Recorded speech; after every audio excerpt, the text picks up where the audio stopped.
हर हर महादेव भक्तों, जय सिया राम। फ्रेंड्स, आप सभी को सर्वप्रथम प्रणाम। आज इस वीडियो में हम चर्चा करने वाले हैं पंचमुखी हनुमान जी के विषय में। जी हाँ, आप में से बहुत सारे लोगों ने अपने घर में, अपने ऑफिस में या फिर अपने व्हीकल में भी, जैसे कार में भी हम देखते हैं लोग पंचमुखी हनुमान जी की फोटो या मूर्ति लगाते हैं। पंचमुखी हनुमान जी की मंदिर भी आपने देखी होगी। परंतु क्या आप जानते हैं हनुमान जी को हम पंचमुखी हनुमान जी के रूप में क्यों पूजा करते हैं? उसके पीछे की कथा क्या है? इस वीडियो में मैं आप सबके साथ वही कथा शेयर करने वाली हूँ। मेरी उसके पहले आप सबसे रिक्वेस्ट है कि वीडियो को और भी भक्तों तक ज्यादा से ज्यादा अपने व्हाट्सएप ग्रुप में शेयर करें। कथा सभी तक पहुंचनी चाहिए। प्रभु की कथा है और सबको सनातन धर्म की इन्फॉर्मेशन होनी चाहिए। पंचमुखी हनुमान जी की कथा इस प्रकार से प्रारंभ होती है। एक बार सबसे पहले प्रेम से सब बोलेंगे, बोली अंजना माई की जय, अंजनी के लाला हनुमान लला की जय, जय बजरंगबली हनुमान की जय, सियावर रामचंद्र की जय, उमापति महादेव की जय। कथा हमारे रामायण से है। जब प्रभु राम माता सीता की खोज करते हुए गए थे लंका के लिए, और जब युद्ध हो रहा था रावण के साथ में, उस समय की कथा है। प्रभु राम और लक्ष्मण जी शिविर में आराम कर रहे थे। हनुमान जी बाहर पहरे पे बैठे हुए थे। तब तक अचानक से क्या हुआ कि विभीषण जी आते हैं, हनुमान जी को प्रणाम करते हैं और कहते हैं कि मुझे प्रभु राम और लक्ष्मण जी के दर्शन करने हैं। अब हनुमान जी ने विभीषण जी को अंदर जाने दिया।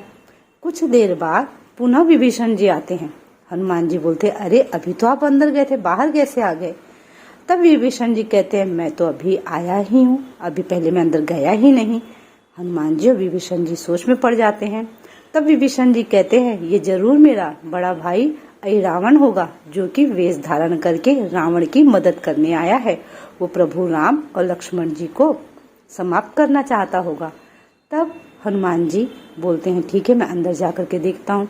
जब शयन कक्ष में हनुमान जी विभीषण जी जाते हैं शिविर में, देखते हैं कि शिविर में तो प्रभु राम और लक्ष्मण जी है ही नहीं। तब विभीषण जी बताते हैं हनुमान जी से कि मेरा बड़ा भाई अहिरावण पाताल लोक में रहता है, जिसे रावण ने विजय प्राप्त करने के लिए युद्ध में आवाहन करके बुलाया है। तब प्रभु हनुमान जी बोलते हैं, मैं जाकर के प्रभु राम और लक्ष्मण जी को लेकर के आता हूँ। हनुमान जी पाताल लोक में जाते हैं। अब जहाँ जाते हैं तो वहाँ उनकी गुफा के बाहर, अहिरावण की गुफा के बाहर एक सैनिक द्वारपाल खड़ा रहता है, जो हनुमान जी को अंदर नहीं जाने देता।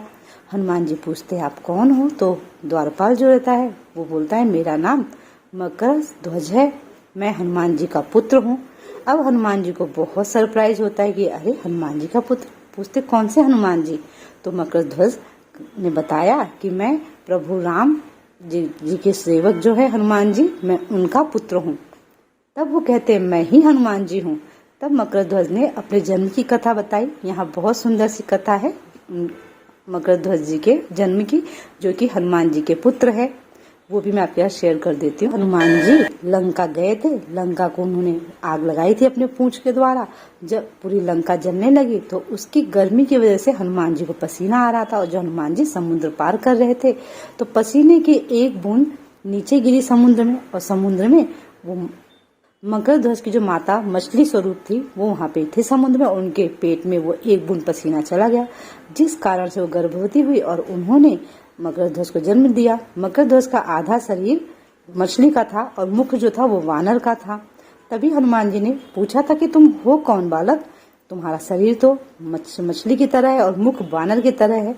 तब मकर ध्वज ने अपनी पूरी कथा बताई। हनुमान जी ने कहा ठीक है, परंतु मकर ध्वज ने कहा फिर भी मैं आपको अंदर नहीं जाने दूंगा। बड़ा सम्मान किया, अपने पिता को प्रणाम करके कहा कि मैं यहाँ द्वारपाल हूँ, मेरा ये कार्य है, मैं अपने कार्य को पूरा कर सकता हूँ, मैं आपको बिना युद्ध किए अंदर नहीं जाने दूंगा। आप मुझे समाप्त कर दीजिए, हरा करके फिर आप अंदर जाइए। अब हनुमान जी में और मकर ध्वज में युद्ध हुआ। हनुमान जी ने मकर ध्वज को परास्त कर दिया। तब मकर ध्वज ने क्षमा मांगी और कहा कि आप अंदर जाइए। अंदर अहिरावण माँ प्रभु राम जी और लक्ष्मण जी को लाया है बलि देने के लिए माता काली के सामने। और साथ में कहीं कहीं ऐसा उल्लेख आता है कि मकर ध्वज ने बताया किस तरह से अहिरावण की मृत्यु होगी। और कहीं पर उल्लेख आता है कि अहिरावण की मृत्यु का भेद माता काली ने स्वयं हनुमान जी को बताया था। कुछ ग्रंथों में उल्लेख आता है कि अहिरावण की जो धर्मपत्नी थी उसने बताया था किस प्रकार से उसकी मृत्यु होगी। अब हनुमान जी अंदर जाते हैं जहाँ पर अहिरावण ने माता काली के सामने तपस्या करा था कि प्रभु राम जी और लक्ष्मण जी को बलि देगा उनके। तब हनुमान जी जाते हैं और वहां पर देखते हैं तो क्या देखते हैं, हनुमान जी सबसे पहले अहिरावण को वध करते हैं। अब अहिरावण का वध करते हैं परंतु अहिरावण पुनः जीवित हो जाता है। हनुमान जी उसका वध करते हैं, दोनों में युद्ध होता है परंतु अहिरावण हर बार जीवित हो जाता है। तब माता काली ने हनुमान जी को अपनी प्रेरणा द्वारा बताया कि अहिरावण ने एक दीपक जला रखा है जो कि पंचमुखी है। उस पंचमुखी दीपक में अहिरावण के प्राण बसते हैं। यहाँ पंचमुखी दीपक का अर्थ है कि 5 दिशाओं में उसने अलग अलग दीपक जलाए थे। अब वो दीपक यदि कोई बुझा देगा एक साथ में, कंडीशन ये थी कि दीपक को 5 दिशाओं में एक साथ में एक समय पर बुझाना है। यदि दीपक शांत हुआ एक समय पर एक साथ में तब अहिरावण की मृत्यु होगी, परंतु ऐसा करना पॉसिबल नहीं है। तब हनुमान जी ने क्या किया,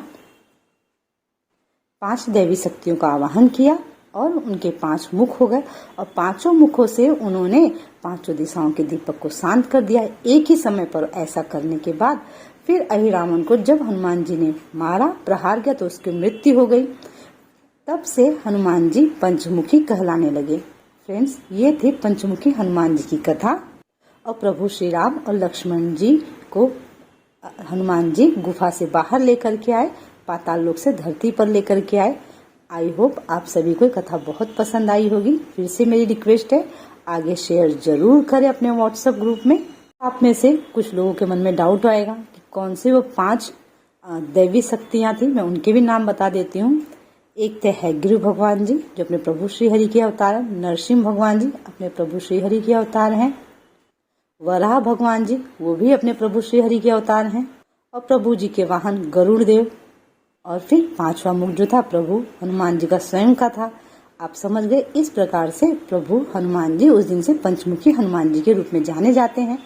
पंचमुखी हनुमान जी की पूजा करने से हमारे जीवन से सभी प्रकार की जो नकारात्मक ऊर्जा समाप्त होती है, विपत्तियों का नाश होता है। जीवन में हमारे हनुमान जी की कृपा से सुख शांति समृद्धि आती है। कोई मनोकामना पूरी करना चाहते हैं तो वो भी पूरी होती है। परंतु एक बात याद रखें, यदि आप एक तरफ भगवान का नाम ले रहे हैं, दूसरी तरफ सारे दुष्कर्म कर रहे हैं, पाप कर रहे हैं, तो ऐसे में आप कितना भी नाम ले लें आपको प्रभु की प्राप्ति नहीं होगी। परंतु हाँ, यहाँ एक बात होती है, जब आप नाम जप करते हैं ना, चाहे आप शत्रु का नाम जप करें चाहे मित्र का नाम जप करें, तो उसी प्रकार से उसमें आपकी प्रीति हो जाती है। ऐसे ही एक दिन प्रभु के प्रति हमारी प्रीति हो जाती है और प्रभु की प्रेरणा से ही प्रभु का नाम ले सकते हैं।